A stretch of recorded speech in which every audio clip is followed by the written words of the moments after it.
Setelah kita urutkan step mana yang jadi istilah teknisnya critical path gitu ya. Jadi waktu durasi terpanjang untuk sampai ke ujung projectnya gitu ya. Mana yang ya telat berapa hari atau bahkan seminggu itu nggak apa-apa karena dia bukan critical path-nya gitu ya. Kemudian ini kalau kita melakukan dalam 5 step gitu ya. Gimana cara kita tahu step kedua itu berjalan dengan baik ya? Apa yang mau kita ukur?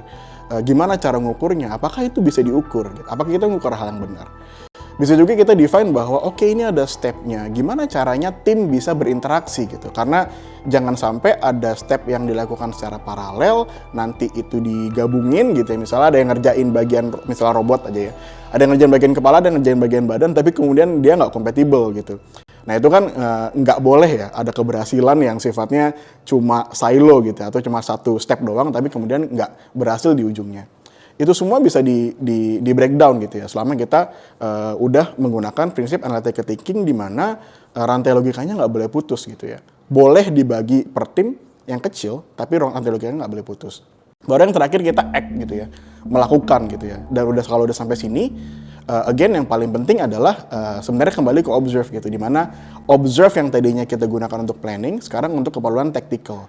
Tidak semua hal pasti berjalan sesuai rencana. It's okay, tidak ada rencana yang pasti perfect, tapi sifatnya harus jadi guidance.